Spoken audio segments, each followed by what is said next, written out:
Data dari Humas RSDC Wisma Atlet Kemayoran, Jakarta Pusat, hingga Jumat pagi menunjukkan jumlah pasien yang dirawat 280 orang atau 3,55% dari kapasitas 7.894 tempat tidur. Jumlah pasien rawat inap baru tercatat 44 orang, sedangkan 29 pasien dinyatakan sembuh dan 1 pasien dirujuk. Jumlah pasien yang sedikit membuat tower yang digunakan terlihat sepi. Begitu juga pada saat kegiatan olahraga, tampak tidak banyak peserta pasien yang ikut. Kondisi di RSDC Wisma Atlet Kemayoran saat ini sudah jauh membaik dibanding 2-3 bulan yang lalu, di mana jumlah pasien yang dirawat mencapai puncaknya pada tanggal 30 Juni 2021, yakni sebanyak 7.176 pasien atau hampir 90% dari kapasitas maksimal. Namun kondisi kritis saat itu masih hangat dalam ingatan para tenaga kesehatan. Salah satunya Safarudin. Perawat 27 tahun asal Rejang Lebong, Bengkulu tersebut ketika itu bertugas menangani pasien di ICU. Pria yang sudah sejak 28 Maret 2020 bertugas di RSDC Wisma Atlet Kemayoran mengaku baru pertama kali melihat pasien dengan jumlah yang membludak selama karirnya. Ia pun menyebut kerap menangis melihat pasien yang jumlahnya bisa mencapai ratusan setiap hari terus berdatangan.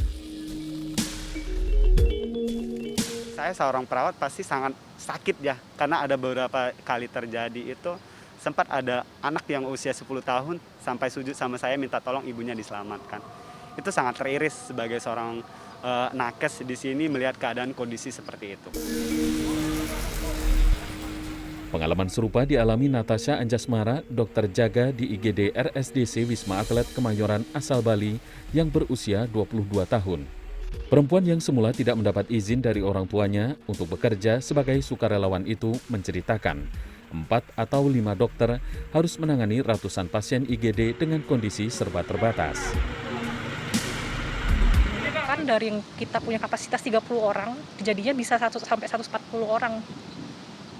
Seperti itu. Dan itu pun karena kita punya ICU, HCU, dan IMCU juga terbatas, jadi pergeseran pasien juga stagnan.